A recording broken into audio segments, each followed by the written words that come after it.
Assalamualaikum, balik lagi sama aku Insia Serabila, tentunya tetap di channel aku. Nah, setelah sekian lama aku nggak upload durasi panjang, kali ini aku bakalan bahas sound design dalam videografi. Gue bakal bahas tentang sound design dalam videografi. Nah, buat kalian yang udah subscribe, thank you. Buat kalian yang belum subscribe, semoga kalian mendapatkan ilmu atau manfaat dari channel gue.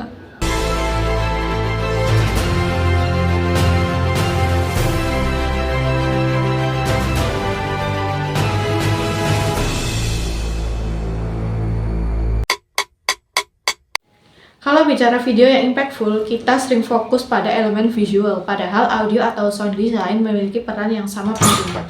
Baik itu bikin penonton ikut larut dalam cerita atau memperkuat nuansa tertentu. Sound design adalah kunci untuk menghidupkan pengalaman menonton. Nah, kenapa sound design itu penting dalam videografi? Membuat konsep audio yang kuat adalah cara untuk memastikan bahwa elemen suara dalam video kamu tidak hanya ada, tetapi benar-benar memberikan dampak.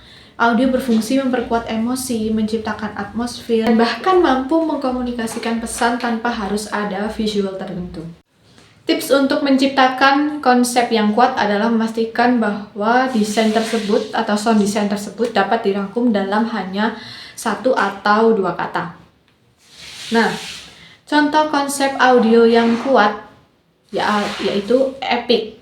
Musik dalam adegan perang di film-film besar seperti The Lord of the Rings,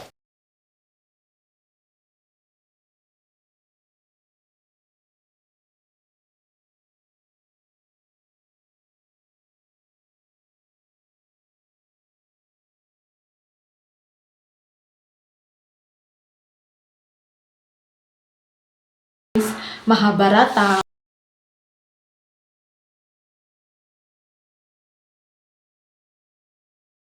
itu termasuk dalam epic konsep. Kemudian ada dreamy konsep, yaitu suara ambient dan efek reverb dalam film bertema fantasi. Seperti ini contohnya.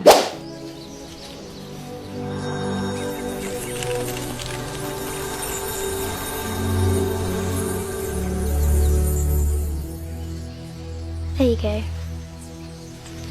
And her name was Maleficent.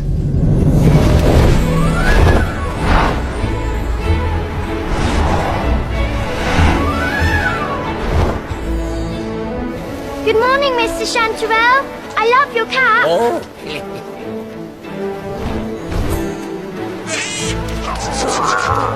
No, don't do it. Ha! You missed me. Kemudian ada konsep humor, yaitu sound effect berbasis kartun sering digunakan untuk menekankan momen lucu. Contohnya dalam adegan ini.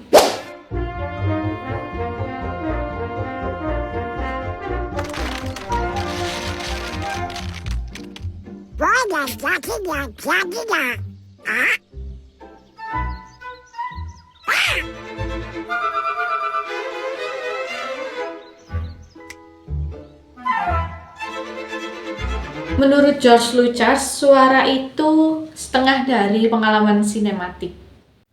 Nah, sebelum menyusun konsep besar dalam sound design, setiap elemen audio wajib kalian tentukan dulu nih. Ini dia rinciannya. Yang pertama adalah musik. Musik membangun suasana dan mood dengan pertimbangan jenis musik, genre, tempo, dan mood. Kemudian pertimbangannya selanjutnya adalah jenis penggunaan. Musik orisinal atau komposisi baru atau lagu yang dilisensi. Nah, peran musik, apakah musik ini digunakan untuk membangun emosi, menciptakan ketegangan, atau sekadar memberi ritme pada narasi. Ini dalam videografi ya. Misal, musik dengan tempo lambat dan instrumen minimalis cocok untuk membangun kesedihan. Nah, sebaliknya, musik orkestra dengan tempo cepat bisa memberikan kesan dramatis dan epik. Nah, ini contoh adegan dalam musiknya ya. Musik dalam adegan. Nah, sound design dalam videografi dalam adegannya contohnya kayak gini. For a girl. But she was not just any girl. She was a fairy.